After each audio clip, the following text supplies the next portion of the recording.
యవనస్తులు ఎంతమంది పాడైపోతున్నారు ఈ చాటింగ్ల వలన. కొత్త కొత్త వ్యక్తులు పరిచయాలు చేసుకుని తమ జీవితాలను నాశనం చేసుకుంటున్నారు చాలామంది యవన బిడ్డలు. అవసరమైతే ఆ కొత్త వ్యక్తులు అంటారు, నీరసంగా ఉంది, లేవలేదని నువ్వు చెప్పావు అనుకో, హల్లెలూయా, ఏం తినలేదని నువ్వు చెప్పావు అనుకో, రానా నేను తినిపించనా అని అడుగుతారు. హల్లెలూయా. నీకు అనిపిస్తుంది నా భర్త పక్కనే ఉంటాడు కానీ ఎప్పుడు ఇలాగ అడగలేదే, ఈ వ్యక్తి చాలా ప్రేమిస్తున్నాడు, నన్ను చాలా ప్రేమిస్తున్నాడు అని ఒక భ్రమలోనికి వెళ్ళిపోతున్నారు చాలామంది. చాలామంది తమ కుటుంబ జీవితాలను నాశనం చేసుకుంటున్నారు. స్త్రీలారా జాగ్రత్తగా ఉండండి. దైవ భక్తి కలిగిన స్త్రీల వలె మనం ఉండాలి. పరాయి వ్యక్తులతో, కొత్త వ్యక్తులతో అనవసరమైన సంభాషణలు మనకు అక్కర్లేదు. దేవునికి స్తోత్రం, హల్లెలూయా. ఈ హవ్వ మూడవ వ్యక్తికి అవకాశం ఇచ్చింది. భర్త కాదు కదా మాట్లాడేది, దేవుడు కాదు కదా మాట్లాడేది, కొత్త వ్యక్తితో సంభాషణ ప్రారంభించి. నీ జీవితంలో ఎప్పుడైతే నీ భర్త కాకుండా మూడవ వ్యక్తికి నువ్వు నీ జీవితంలో అవకాశం ఇచ్చావో, నీ కుటుంబం మీదకి శాపాన్ని కొని తెచ్చుకుంటావు. జాగ్రత్త. అది నీతోటే పోదు, ఆ శాపం నీ పిల్లల మీదకి కూడా వస్తుంది. హల్లెలూయా. దేవునికి మహిమ కలుగును గాక.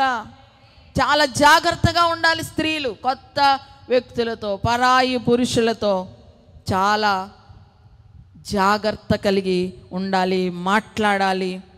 కొత్త వ్యక్తుల పరిచయాలు కూడా మనకు అనవసరం. మన కుటుంబ పరిస్థితిని మనం చక్కబెట్టుకోవడమే మనం కాన్సన్ట్రేట్ చేయాలి. దేవునికి మహిమ కలుగును గాక.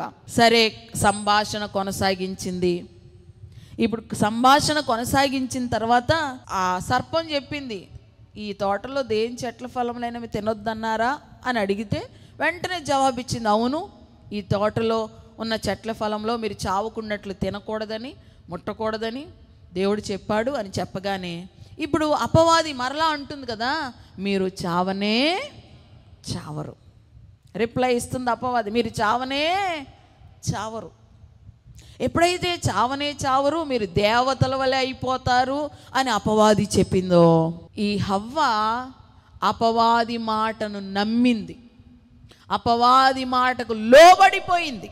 దేవునికి మహిమ కలుగును గాక. సర్పం మాటలు నమ్మేసింది. అవునా, మేము చావమా, దేవతల వల్ల అయిపోతామా, మరి దేవుడేంటి మీరు చచ్చిపోతారని చెప్పారు. హల్లెలూయా, హల్లెలూయా. దేవుని మాట ముఖ్యమా మనకి, అపవాది మాట ముఖ్యమా? దేవుడు ఏదైనా చెప్పాడు అనంటే అంతే, ఇంకా ఆయన మాట అంతే. నువ్వు తినొద్దు అంటే తినొద్దు అంతే, నువ్వు తింటే చస్తావు అంటే చస్తావు అంతే. ఇంకా ఆయన మాట మనకులాగా మాట మార్చేవాడు కాదు దేవుడు కదా. అవసరాలను బట్టి మనం మాటలు మార్చేస్తూ ఉంటాం. నాలుగు నరములు ఏందంటారు కదా, అవసరాలను బట్టి మనం మాటలు ఈజీగా మార్చేస్తాం. అప్పుడే అవునంటాం, అప్పుడే కాదంటాం. కానీ దేవుడు అలాంటి వాడు కాదు కదా, మనలాంటి వాడు కాదు కదా. ఆయన మాట అన్నాడంటే ఆ మాట ఖచ్చితం. నువ్వు తినొద్దు, తింటే చస్తావు అనంటే ఆ మాట చాలా ఖచ్చితం. ఇంకా ఇప్పుడు ఎవరో వచ్చి నువ్వు చావరు అని చెప్తే దేవుని మాట అబద్ధం అయిపోతుందా? హల్లెలూయా. మనం దేవుని మాటనే నమ్మాలి కానీ ఇంకెవ్వరి మాటలు కూడా మనం నమ్మడానికి వీలు లేదు. దేవుని వాక్యం ఏం చెప్తుందో దాన్నే మనం నమ్మాలి. ఒక విధంగా హవ్వలో కూడా అనుమానం వచ్చేటట్లుగా చేసింది సైతాను. దేవుడు ఎందుకు ఇలా చెప్పాడంటారు? ఓహో, మేము దేవతల వల్ల అయిపోతాం, ఆయనకి ఇష్టం లేదేమో, అందుకే దేవుడు ఇలా చెప్పాడేమో అనేటువంటి అనుమానం హవ్వలోకి వచ్చింది. నిజంగా మనం దేవతల వలె, దేవదూతల వలె, దేవుని వలె అయిపోతే దేవుని కంటే ఎక్కువగా సంతోషించేవారు ఎవ్వరూ లేరు. హల్లెలూయా. అసలు మనం దేవుని స్వరూపంలోనికి మారిపోవాలనే కదా ఆయన ఆకాంక్ష. దేవుని పోలికలోనికి వచ్చేయాలనే కదా దేవుని యొక్క ఆకాంక్ష మన పట్ల. మనం దేవుని వలె అయిపోవాలనేది ఆయన కోరిక. మనం దేవుని పోలికలోనికి, దేవుని స్వరూపంలోనికి వచ్చేస్తే దేవుడు అందరికంటే ఎక్కువగా సంతోషిస్తాడు. కానీ ఆయన మనల్ని చూసి అసూయ పడడు. ఆయన స్వరూపంలోనికి మార్చడానికి కదా ఆయన దిగి వచ్చి తన రక్తానంతా మన కోసం కార్చింది. కానీ ఇక్కడ అపవాది చూడండి, అనుమానం రేకెచ్చింది. దేవతల వల్ల అయిపోతారని చెప్పగానే, ఓహో అందుకేనేమో దేవుడు తినొద్దన్నాడని చెప్పి ఈ హవ్వ ఏం చేసింది? అపవాది మాటను నమ్మింది కానీ దేవుని మాటను నమ్మలేదు. కొన్ని సందర్భాల్లో మన జీవితాల్లో కూడా అంతే. జనాలు ఎక్కువగా అసత్యాన్నే నమ్ముతారు కానీ సత్యాన్ని నమ్మరు, నిజాన్ని నమ్మరు. ఎవ్వరూ కూడా అబద్ధాన్ని ఎక్కువ నమ్ముతారు. ఇది ప్రారంభంలో నుంచి వచ్చిందే. సర్పము మాటలు నమ్మి అపవాదికి లోబడిపోయింది. మనము లోబడవలసింది దేవునికే కానీ అపవాది కాదు, లోకానికి లోకాశలకు కాదు. మనం లోబడిపోవలసింది దేవునికి. మనం లోబడాలి, దేవుని మాటకు మనం లోబడాలి, దేవుని వాక్యానికి మనం లోబడాలి. సాధారణంగా స్త్రీల గురించి దేవుని వాక్యం ఏం చెప్తుందంటే, స్త్రీ బలహీనమైన ఘటం అని చెప్పింది. బలహీనమైన ఘటం అంటే ఏంటంటే ప్రతిదానికి ఊరికి ఆకర్షితులైపోతారు, ప్రతిదానికి ఈజీగా పడిపోతారనమాట. తొందరగా ప్రతిదానికి ఆకర్షితులైపోయేటువంటి స్వభావం. అందుకనే బలహీనమైన ఘటం అన్నారు. బలహీనం అంటే శారీరకంగా బలహీనం అని కాదు. హల్లెలూయా. శారీరక బలం గురించి చెప్పుకోవాలంటే కొన్నిసార్లు పురుషుల కంటే బలవంతులుగా ఉంటారు స్త్రీలు కదా. మొన్న ఆవిడెవరే కాకినాడ నుంచి వైజాగ్ వరకు సముద్రంలో ఈదుకుంటూ వెళ్ళిపోయిందంట. హల్లెలూయా. ఆవిడికి 60 సంవత్సరాలు, ఎన్నో సంవత్సరాలు, 60 పైనే. కాకినాడ నుంచి వైజాగ్ వరకు సముద్రంలో ఈదుకుంటూ వెళ్ళిపోయింది. మరి ఎంత బలం కావాలి? హల్లెలూయా. బలహీనమైన ఘటం అంటే శారీరక బలహీనత గురించి కాదు ఇక్కడ మాట్లాడేది. బలహీనత అంటే ఆత్మ సంబంధంగా బలహీనం. ప్రతిదానికి ఈజీగా ఆకర్షితులైపోతారు. ఎవరైనా వచ్చి కొంచెం ప్రేమగా మాట్లాడితే చాలు, వెంటనట్టు మనసు డైవర్ట్ అయిపోతుంది. హల్లెలూయా. భర్త పిల్లలు ఎవరు జ్ఞాపకం ఉండరు, ఎవరైనా ప్రేమగా మాట్లాడితే చాలు ఇంకా అటు మనసు వెళ్ళిపోతుంది. కనుక బలహీనమైన ఘటమని మనమే గుర్తించుకుని ఏం చేయాలి? ప్రతిదానికి దేవుణ్ణి మనం ఆధారం చేసుకోవాలి, దేవుని మాటను మనం ఆధారం చేసుకోవాలి, దేవుని వాక్యానికి దేవునికి మనం లోబడాలి. లోకం ఊరికినే మనల్ని ఆకర్షిస్తూ ఉంటుంది. దేవునికి స్తోత్రం. ప్రతిదానికి ఆకర్షితులైపోతాయి కదా. లోకాశలు, శరీరాశలు, నేత్రాశలు, జీవోడంబం. స్త్రీలందరినీ నేత్రాశగా పడేశాడు. దేవునికి స్తోత్రం. శరీరాశ, జీవోడము ఆ తర్వాత పక్కన ఉంచండి. ఫస్ట్ ఎక్కువగా అందరు పడిపోయేది ఏంటి? నేత్రాశ. హల్లెలూయా. ఆ సీరియల్లో పడేసి మన మొఖాలని దానికి బందీలుగా చేసేసాడు స్త్రీలందరినీ. ఆ నేత్రాశకు ఊరికినే ఎంతో ప్రార్థన చేస్తారు, ఎంతో ఆరాధన చేస్తారు, కానీ ఆ టీవీ ముందుకు వెళ్ళేసరికి మళ్ళా కళ్ళు అక్కడికే వెళ్ళిపోతూ ఉంటాయి. దాని నుంచి తప్పించుకోలేరు, దాన్ని చూడకుండా కంట్రోల్ చేసుకోలేరు. నేత్రాశతో బంధించేస్తున్నాడు. జాగ్రత్త. మనం అపవాది ఆశలకు లోబడకూడదు, దేవునికి మనము లోబడే వారంగా ఉండాలి. హవ్వ ఒంటరిగా ఉంది. హవ్వ కొత్త వానితో సంభాషణ ప్రారంభించింది. మూడవది, హవ్వ ఆ కొత్తవాని మాటలు నమ్మి లోబడిపోయింది. దేవునికి స్తోత్రం. హల్లెలూయా. 4వ అంశంలోనికి వస్తే, హవ్వ తను లోబడిపోవటమే కాదు, తన భర్తను కూడా లోబడేటట్లుగా, లేక తన భర్తను కూడా పాపం చేయడానికి ప్రోత్సహించింది. దేవునికి స్తోత్రం. ఎప్పుడైతే అపవాది ఈ చెట్లు ఫలాన్ని మీరు తింటే చావరు, దేవతల వల్ల అయిపోతారని చెప్పారో, హవ్వ గబగబా వెళ్ళింది ఆ చెట్టు దగ్గరికి. చెట్టు దగ్గరికి వెళ్ళి కొన్ని ఫలాలను గబగబా కోసేసుకుంది. కోసిన వెంటనే కొన్ని ఫలాలు ఆమె తినేసి కొన్ని ఫలాలు తన భర్త దగ్గరికి తీసుకుని వచ్చింది. దేవునికి స్తోత్రం. హల్లెలూయా. బహుశా భర్త అడిగే ఉంటాడు, ఏం ఫలాలు, ఏ చెట్టు ఫలాలు ఇవి అని. అంటే అదే దేవుడు తినొద్దన్నాడు కదా, ఆ చెట్టు ఫలాలే, చూడు ఎంత ఆకర్షణీయంగా ఎంత బాగున్నాయో, నేను తిన్నాను, భలే రుచిగా ఉన్నాయి అని చెప్పింది. అయ్యో దేవుడు తినొద్దన్నాడు కదా, అంటే తింటే చచ్చిపోతామని చెప్పాడు కదా అన్నాడు అనుకోండి ఆదాము. లేదు మనం చావమంట, దేవతల వల్ల అయిపోతామంట. ఇదిగో ఒక వ్యక్తి నాకు కనబడ్డాడు, చెప్పాడు మనం దేవతల వల్ల అయిపోతామంట.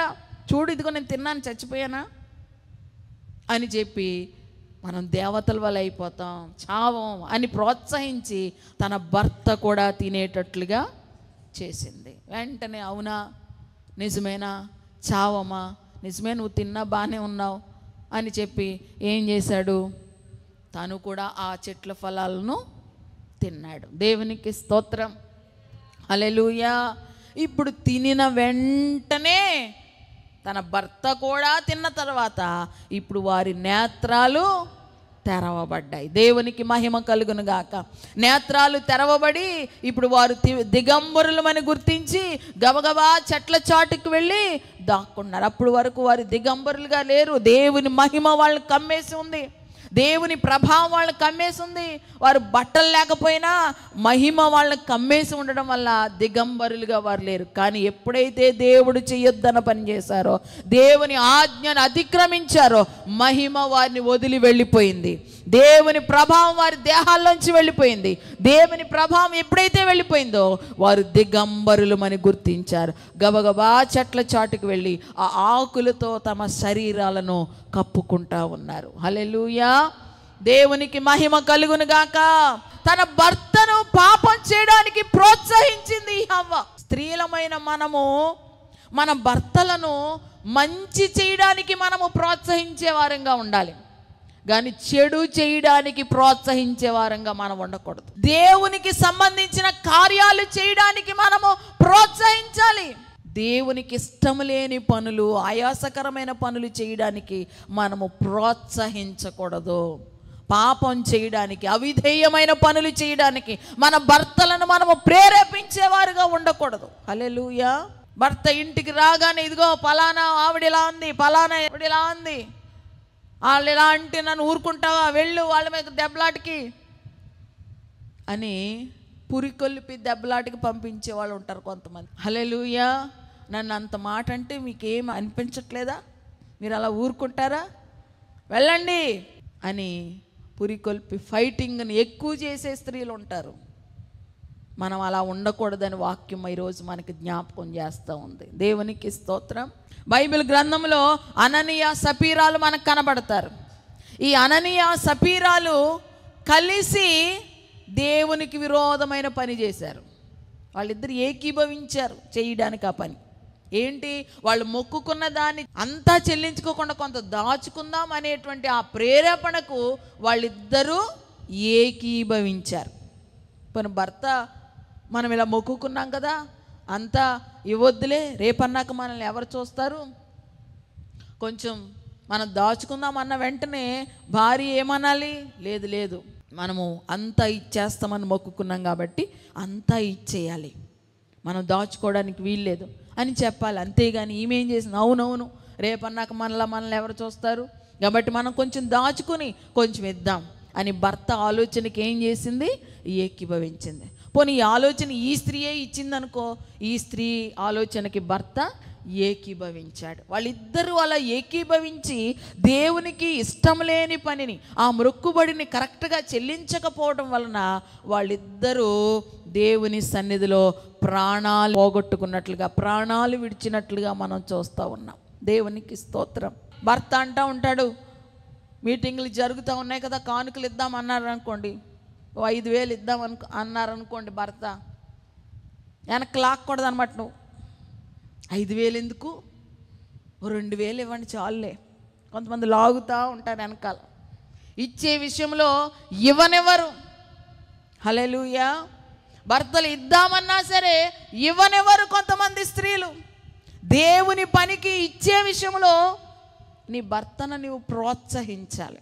ఇక్కడ ఈ సపీరా అలా ఇవ్వనివ్వకుండా ఆటంకపరిచింది కాబట్టి ప్రాణాల మీదకి తెచ్చుకుంది. దేవునికి స్తోత్రం. నీ భర్త దేవునికి ఇచ్చే విషయంలో నువ్వే ప్రోత్సహించాలి. ఇది దేవుని పని, దేవుని పనికి మనం ఎంత ఇస్తే అంత దీవించబడతాం అని మన భర్తలను మనం ప్రోత్సహించి వాళ్ళు ఇచ్చేటట్లుగా మనం ప్రేరేపించాలి, కానీ ఇచ్చే వాళ్ళని కూడా ఆపేసేటట్లుగా మనము ప్రేరేపించకూడదు. హల్లెలూయా. దేవునికి మహిమ కలుగును గాక. బైబిల్లో ఆహాబు, యెజబేల్ అనేటువంటి 2 భార్య భర్తలు ఉన్నారు. ఈ యెజబేలు భయంకరమైన మూర్ఖురాలు, భయంకరమైన క్రూరత్వం కలిగినటువంటి స్త్రీ. ఈ క్రూరత్వం కలిగిన యెజబేలు భార్య ఏం చేసిందో తెలుసా? తన భర్తని దుర్మార్గుడిగా మార్చేసింది. దేవునికి స్తోత్రం. భర్తకు అంతకుముందు అటువంటి దుర్మార్గపు ఆలోచనలు ఏమీ లేవు. నాబోతు యొక్క ద్రాక్ష తోటను అడిగాడు, ఇవ్వనన్నాడు, వచ్చేశాడు. కానీ ఈమె ఏం చేసిందో తెలుసా? ఇవ్వనంటే అలా ఊరికినే వచ్చేసావు ఎందుకు? నేను చూస్తాను చూడు ఆ సంగతి, నువ్వు లే భోంచేయి, కోపగించి ఎందుకు అలా కూర్చున్నా, లే భోంచేయి అని చెప్పి వెళ్ళి ఏం చేసింది? ఆ నాబోతును ఆ ద్రాక్ష తోటలో చంపించేసింది. హల్లెలూయా, హల్లెలూయా. భర్తేమో బాగానే ఉంటే ఈమెళ్ళి ఏం చేసింది? ఆ నాబోతును చంపించేసి క్రూరంగా ప్రవర్తించింది. దేవునికి మహిమ కలుగును గాక. అలా చేస్తూ ఉన్నప్పుడు భర్త కూడా ఆ క్రూరత్వం ఆ భర్తలోనికి కూడా వచ్చేసింది. నిజమే, వద్దంటే నేనెందుకు ఊరుకున్నాను, ఎదిరించవలసింది, పోట్లాడవలసింది అని చెప్పేసి భర్తలో కూడా ఆ క్రూరత్వం మొదలయ్యి దుర్మార్గుడిగా తయారయ్యాడు. చివరికి వాళ్ళిద్దరూ కూడా ఏమయ్యారు తెలుసా? వాళ్ళిద్దరు ఆ విషయంలో ఏకీభవించడం వలన ఏ స్థలములో అయితే కుక్కలు నాబోతు యొక్క రక్తాన్ని నాకాయో అదే స్థలములో కుక్కలు వీళ్ళిద్దరి రక్తాన్ని కూడా నాకేటట్లుగా దేవుడు చేశాడు. దుర్మార్గపు పనులు చేయడానికి భర్తను ప్రోత్సహించింది యెజబేలు అనేటువంటి రాణి. అలాంటి భార్యలుగా మనం ఉండకూడదు. యోబు భార్యను జ్ఞాపకం చేసుకుందామా? యోబు భార్య ఏం చేసింది? భర్తను శోధించడం మొదలెట్టింది. భర్త దేవుని దూషించడానికి ప్రేరేపిస్తుంది. గస్తమాను భక్తి భక్తి ప్రార్థన ప్రార్థన అంటావు ఎందుకు? ఇన్ని శోధనలు వచ్చినా దేవుని దూషించి చచ్చిపోయి ఎందుకు వచ్చిన బతికిది అని దేవుని దూషించమని భర్తకు సలహా ఇస్తుంది యోబు భార్య. హల్లెలూయా, దేవునికి మహిమ కలుగును గాక. యోబు అయితే దైవ భక్తి కలిగిన వాడు కనుక భార్య మాటకు లోబడలేదు. కానీ ఒకవేళ భక్తిలో కొంచెం అటు ఇటుగా ఉన్నట్లయితే ఖచ్చితంగా యోబు తన భార్య మాటలకు లోబడిపోయి దేవుణ్ణి దూషించేవాడేమో. హల్లెలూయా. మన భర్తలను అలాగా దేవుని దూషించడానికి, దైవజనులకు విరోధంగా మాట్లాడడానికి ప్రోత్సహించే వారంగా మనం ఉండకూడదు. అకుల ప్రిస్కిలా అనేటువంటి భార్య భర్తలు ఉన్నారు. వీళ్ళిద్దరూ దైవ భక్తి కలిగినటువంటి భార్య భర్తలు. వీరిద్దరూ ఏ పని చేసినా కలిసే చేసేవారు. వీరిద్దరూ కలిసి దైవజనుడైనటువంటి అపోస్తుడైనటువంటి పౌలు గారికి జత పనివారిగా వాళ్ళు ఉన్నారు. సువార్త పనిలో ఎంతగానో సహకరించారు అకుల ప్రిస్కిలా అనేటువంటి భార్య భర్తలు. భర్తకు అన్ని విషయాల్లో కూడా సపోర్ట్గా ఉంది ఈ ప్రిస్కిలా. అకుల అనేది భర్త, ప్రిస్కిల్లా భార్య. ఇద్దరు కలిసి దేవుని పనిలో వారు జత పని వారుగా ఉండి దేవుని పనికి ఎంతగో సహకరించినటువంటి భార్య భర్తలు వారు. హల్లెలూయా. రాజుల గ్రంథంలో మనకు షునేమీరాలు అనే గనురాలు కనిపిస్తుంది. గనురాలైనటువంటి ఆ స్త్రీ ఏం చేసింది? తన భర్తను పిలిచి, ఇదిగో మన ఇంటికి వచ్చిన దైవజనుడు, భక్తి కలిగిన దైవజనుడు, ఆయన గౌరవించడం మనకు మంచిదని చెప్పి భర్తను ప్రేరేపించింది. దైవజనుని కోసం ఒక గదిని కట్టడానికి, దైవజనుడు వచ్చినప్పుడల్లా కూడా అక్కడ సేద తీర్చడానికి, దైవజనుని గౌరవించడానికి తన భర్తను ప్రేరేపించింది, ప్రోత్సహించింది. తద్వారా మరి ఆమె దీవెన పొందుకుందా లేదా? ఆమె కుటుంబంలో పిల్లలు లేనటువంటి ఆమె జీవితంలోనికి దేవుడు ఒక చక్కని కుమారుణ్ణి ఇచ్చాడు. హల్లెలూయా. ఈరోజు వాక్యం వింటున్నటువంటి మనము స్త్రీలారా, భార్యలారా, మీ భర్తలను ఏ విధంగా మీరు ప్రోత్సహించేవారుగా ఉంటున్నారు? ప్రార్థన చేయడానికి ప్రోత్సహిస్తున్నారా? దేవుని మందిరానికి రావడానికి ప్రోత్సహిస్తున్నారా? దేవుని సన్నిధిలో గడపడానికి ప్రోత్సహిస్తున్నారా? దేవునికి ఇవ్వడానికి ప్రోత్సహిస్తున్నారా? దైవజనులకి సహకారులుగా ఉండడానికి ప్రోత్సహిస్తున్నారా? దైవజనులకు అన్ని విషయాల్లో కూడా మరి మాట సాయం కానీ చేత సహాయం కానీ అందించడానికి మీ వంతుగా మీ భర్తలను ప్రేరేపించగలుగుతున్నారా? హల్లెలూయా. అంతేగాని మీరే వెనకాలండి మీ భర్తల్ని వెనక్కి లాగేస్తున్నారా? ప్రార్థనకి రాకోకుండా, ప్రార్థన చేసుకోకుండా, దేవుని మందిరానికి రాకోకుండా, దైవజనులకి సపోర్ట్గా ఉండకోకుండా మీ భర్తలను మీరు వెనక్కి లాగుతున్నారా? దేవుని సేవకి ఇవ్వకోకుండా మీ భర్తలు మీరు వెనక్కి లాగుతున్నారు. ఏ విషయంలో మీరు మీ భర్తలను ప్రోత్సహిస్తున్నారు? ఒక్కసారి పరిశీలన చేసుకోండి. ఈ హవ్వ తన భర్తను పాపము చేయడానికి ప్రోత్సహించింది. మనం అలా ఉండకూడదని ఈరోజు వాక్యం మనకు జ్ఞాపకం చేస్తుంది. మన భర్తలను అన్ని విషయాల్లో దేవునితో అంటుకట్టడానికి, దేవునితో సహవాసం చేయడానికి, దేవుని పని చేయడానికి, దైవజనులకు తోడుగా ఉండడానికి, అన్ని విషయాల్లో మన భర్తలను మనము ప్రోత్సహించే వారంగా ఉండాలి. హల్లెలూయా. ఇక చివరిగా వస్తే ఈ హవ్వ దేవుని మాటకు అవిధేయత చూపింది, దేవుని ఆజ్ఞను అతిక్రమించింది. దేవునికి స్తోత్రం. హల్లెలూయా. దేవుడు అంత ఖండితంగా ఆజ్ఞాపించాడు, తినొద్దు అని ఖండితంగా ఆజ్ఞాపిస్తే దేవుని మాటకు అవిధేయత చూపి దేవుని ఆజ్ఞను అతిక్రమించి పాపము చేసిన స్త్రీగా ఈ హవ్వ మిగిలిపోయింది. దేవునికి మహిమ కలుగును గాక. అయ్యో, నేను ఈ దేవుని మాట వినకపోవడం వల్ల, దేవుడు చెయ్యొద్దన్నది చేయకపోవడం వల్ల ఏమొస్తుంది, ఏ నష్టం నేను ఎదుర్కోవాలో, ఏ రకమైన శోధన నా కుటుంబానికి వస్తుంది అనే ఆలోచన లేకోకుండా దేవుని మాటకు అవిధేయత చూపింది ఈ హవ్వ. దేవునికి స్తోత్రం. ఇలా హవ్వ దేవుని మాటకు అవిధేయత చూపడం వలన ప్రపంచమంతటి మీదకి, సర్వ మానవ జాతి మీదకి శాపాన్ని కొని తెచ్చింది. దేవునికి మహిమ కలుగును గాక.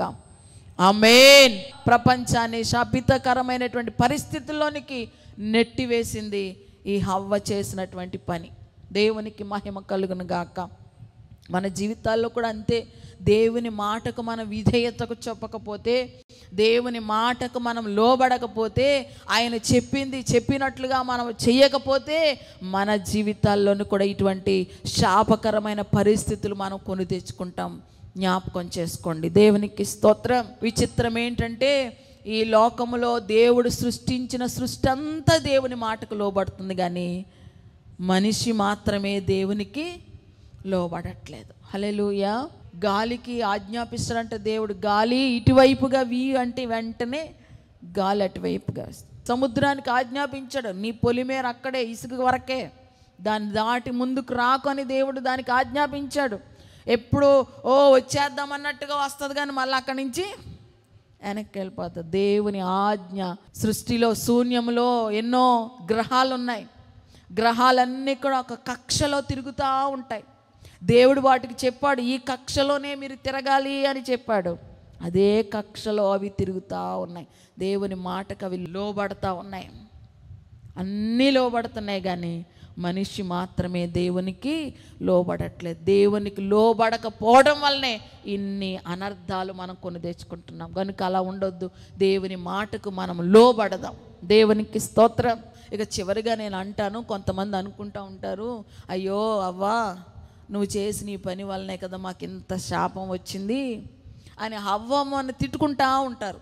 నువ్వు గనక పండు తినకపోతే ఈ బాధలన్నీ మాకు వచ్చేవి కాదు కదా, ఈ శ్రమ మాకు వచ్చేది కాదు కదా, ఇంత కష్టపడి ఆహారం సంపాదించుకోవాల్సిన పరిస్థితులు మాకు వచ్చేవి కదా, ఇంత కష్టపడి పిల్లలను కనవలసిన పరిస్థితులు మాకు వచ్చేవి కాదు కదా, హవ్వ ఎంత పని చేసావని హవ్వని తిట్టుకుంటా ఉంటారు. ఒక రోజునంట ఒక వ్యక్తి రాళ్ళు కొట్టుకుంటున్నాడంట. రాళ్ళు కొట్టుకుంటూ దిగాలుగా తన మనసులో తానే తిట్టుకుంటా ఉన్నాడంట, పైకి పైకి. ఆదామా, అవ్వ, మీరు చేసిన పని వల్లే కదా ఈ రోజున మాకు ఈ చెమట, ఈ కష్టం అని తిట్టుకుంటా ఉన్నాడంట. ఆ దారి గుండా ఒక జమీందారు గారు వెళ్తున్నారంట. వెళ్తూ ఈయన అనుకుంటున్న మాటలు విన్నారంట. ఆదాము అవ్వని తిట్టుకోవడం విని సరే అని జమీందారు గారు, సరే ఈ రాళ్ళు కొట్టుకుని ఏం బతుకుతావులే రా, నేను తీసుకెళ్తానని చెప్పి ఆ వ్యక్తిని ఇంటికి తీసుకెళ్ళి, జమీందారు గారు కదా పెద్ద ప్యాలెస్లో పెట్టారంట. 100 గదులంట. చాలా అన్నీ ఏర్పాటు చేసి చక్కగా గదిలో ఉండడానికి, ఆ ప్యాలెస్లో ఉండడానికి అనుమతి ఇచ్చి అన్నీ ఆయనకి సమకూర్చి చూసుకుంటా ఉన్నాడంట. ఒక రోజున ఆ జమీందారు గారు ఊరు వెళ్ళవలసి వస్తే చెప్పారంట ఆ వ్యక్తిని పిలిచి, ఇదిగో ఈ ప్యాలెస్లో 100 గదులు ఉన్నాయి కదా, ఈ 100 గదుల్లో ఇదిగో 99 గదులన్నీ కూడా నువ్వు ఓపెన్ చేసి చూడవచ్చు. ఏ గదినైనా సరే నువ్వు ఓపెన్ చేసి ఇవ్వచ్చు, ఇదిగో తాళాలు. కానీ ఆ మూలన ఒక గది ఉంది చూడు, ఆ గదిని మాత్రం ఓపెన్ చేయొద్దు అన్నాడంట. హల్లెలూయా. చెప్పేసి ఆయన ఊరు వెళ్ళిపోయాడు. వెళ్ళిపోయిన తర్వాత ఇప్పుడు ఈ వ్యక్తి ఒక్కొక్క గదిని ఓపెన్ చేస్తూ ఏ గదిలో ఏమున్నాయా అని చూసుకుంటూ వస్తూ ఉన్నాడు. అలాగ అన్ని గదులు చూసుకుంటూ వచ్చేసాడు. చివరికి ఆ చివరి మూల గది వచ్చింది. అక్కడి వరకు వెళ్తున్నాడు. అమ్మో తెరవద్దని చెప్పారు, తెరవకూడదని చెప్పి మళ్ళీ వెనక్కి వచ్చేస్తున్నాడు. అసలు ఏముందంటావు అందులో, ఎందుకు ఓపెన్ చేయొద్దని అంటున్నారు? ఏదో ఉండుంటుంది దాంట్లో, ఏదో విలువైందే ఉండొచ్చు కాబట్టి ఓపెన్ చేద్దామని వెళ్తున్నాడు. మళ్ళీ అక్కడికి వెళ్ళేసరికి ఓపెన్ చేయొద్దన్న మాట గుర్తొచ్చి మళ్ళీ అలా వెళ్తున్నాడు వస్తున్నాడు. ఇక చివరికి పట్టలేక ఏం చేశాడు, ఆ గదిని ఓపెన్ చేశాడు. ఓపెన్ చేసి తలుపు తెచ్చేసరికి ఏమీ లేదు ఆ గదిలో. ఒక చిన్న తట్ట ఇలా మూతట్టి ఉందంట. మూసేసి ఉంటే ఏంటి అసలు దీని కింద ఏముందో అని తెలిసి ఇలా పైకి లేపేసరికి ఈ ఎలకంట. ఎప్పుడైతే ఇలా లేపారో రయ్యమంట పారిపోయింది. అయ్యయ్యో ఎలకలు పట్టుకుందంటే ఇంకెక్కడ దొరుకుతుంది ఎలక? దొరకలా. హల్లెలూయా. తలుపేశారు కానీ ఎలక వెళ్ళిపోయింది. ఇప్పుడు యజమానుడు వస్తే తెలిసిపోతుంది. మళ్ళీ ఏమెరగినట్టు తలుపేసేసి వచ్చేసి ఉన్నాడు. యజమానుడు 2-3 రోజుల తర్వాత వచ్చాడు కానీ ఇప్పుడు అతని ముందుకు వెళ్ళడానికి అతనికి భయం వేస్తూ ఉందంట. ఎప్పుడైతే అంతకుముందు చక్కగా ఫ్రీగా మాట్లాడేవాడు కానీ ఇప్పుడైతే ఓపెన్ చేయొద్దన్న ఆ గది ఎప్పుడైతే ఓపెన్ చేశాడో భయం పట్టుకుని వెళ్ళడానికి ధైర్యం చాలట్లేదు. యజమానుడికి అర్థమైపోయింది. జమీందారు గారికి పిలిచి, నేను ఓపెన్ చేయొద్దన్న డోర్ ఓపెన్ చేసావు కదా? అవునండి ఓపెన్ చేశాను. హల్లెలూయా. నీకు 99 గదులను ఇచ్చాను. అన్ని గదులు వాడుకో, అన్ని గదులు చూడు, అన్ని గదులు ఇచ్చాను. కానీ ఆ ఒక్క గదిని చూడొద్దంటే నువ్వు దాన్ని మరి తెరవకుండా ఉండలేకపోయావు కదా, నువ్వు దాన్ని తెరిచావు కాబట్టి నా మాట నువ్వు మీరావు కాబట్టి ఇక్కడ నువ్వు వింటడానికి ఇక్కడ వీల్లేదు. ఆదాము చేసిన పని కూడా అదే. నువ్వు ఆదాముని తిట్టుకుంటున్నావు కానీ ఆదాము కూడా అంతే. అన్ని ఫలాలు తినొద్దన్నాడు కానీ ఈ చెట్టు ఫలం తినొద్దంటే ఈ చెట్టు ఫలమే వాళ్ళు తిన్నారు. ఇప్పుడు ఆదాము చేసిన పనే నువ్వు చేసావు. హల్లెలూయా. మళ్ళీ నువ్వు బయటికి వెళ్ళి రాళ్ళు కొట్టుకో అని చెప్పి మళ్ళీ ఆ వ్యక్తిని బయటికి పంపించేశాడు. దేవునికి స్తోత్రం. నిజానికి ఆదామును అవ్వను కాదు మనం తిట్టుకోవడం, వాళ్ళు దేవుని ఆజ్ఞను అతిక్రమించారని కాదు. ఇప్పుడు మనము దేవుని మాట వింటున్నామా? ఇప్పుడు మనం దేవుని ఆజ్ఞను పాటిస్తున్నామా? ఇప్పుడు మనము దేవుని ఆజ్ఞకు విధేయులుగా ఉంటున్నామా అనేది మనం పరిశీలన చేసుకోవాలి. అయిపోయిందేదో అయిపోయింది. ఇప్పుడు మనం ఎలా ఉంటున్నాం? ఒకవేళ నువ్వు కూడా దేవుని మాట వినట్లేదు, ఆయనకు లోబడట్లేదు అని అంటే హవ్వకి నీకు ఏమీ తేడా లేదు. ఇంకా అవ్వని తిట్టుకోవడం వలన లాభం లేదు. నువ్వు దేవుని ఆజ్ఞను పాటిస్తున్నావా, లోబడుతున్నావా, ఆయన మాట వింటున్నావా అనేదే ఇప్పుడు ప్రస్తుతము ప్రాముఖ్యమైన విషయం. దేవునికి మహిమ కలుగును గాక. హవ్వ జనములకు జనని, ఆమె జీవము గల ప్రతి దానికి తల్లి. ఆహా, హవ్వ అనేటువంటి ఆమె జీవితం అయ్యో హవ్వ అనే రీతిగా ముగిసిపోయింది. కారణం ఏంటో తెలుసా? ఆమె ఒంటరిగా ఉంది. తర్వాత కొత్త వ్యక్తితో సంభాషణ ప్రారంభించింది. కొత్త వ్యక్తి చెప్పిన మాటలు నమ్మేసి అపవాదికి లోబడిపోయింది. అంత మాత్రమే కాదు, భర్తను పాపం చేయడానికి ప్రేరేపించింది, ప్రోత్సహించింది.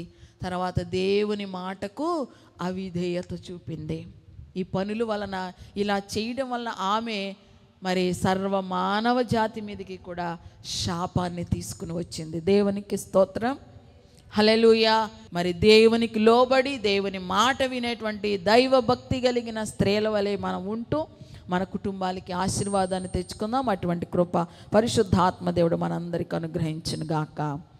ఆమేన్. ప్రార్థన చేసుకుందాం. మహాపరిశుద్ధుడైన మా తండ్రి స్తోత్రాలు. ఈరోజు హవ్వ జీవితంలోంచి కొన్ని విషయాలు మాతో మాట్లాడి ఉన్నారు ప్రభువా. హవ్వ కొన్ని చేయొద్దన్న పనులు చేసి శాపాన్ని కొని తెచ్చింది నాయన. అయ్యా, మేము కూడా అలా ఉండకూడదు నాయన. నేను అన్ని విషయాల్లో మీ మాటకు లోబడి నీ వాక్యానికి విధేయత చూపి మా కుటుంబానికి దీవెన తెచ్చేటువంటి స్త్రీలుగా మేము ఉండాలి నాయన. ఆ కృప ఈరోజు వాక్యం విన్న మా అందరికి అనుగ్రహించమని, ప్రతి ఒక్క స్త్రీని బలపరిచి ఆశీర్వదించమని యేసు నామములో ప్రార్థిస్తున్నాను తండ్రి. ఆమేన్. అందరికీ వందనాలు.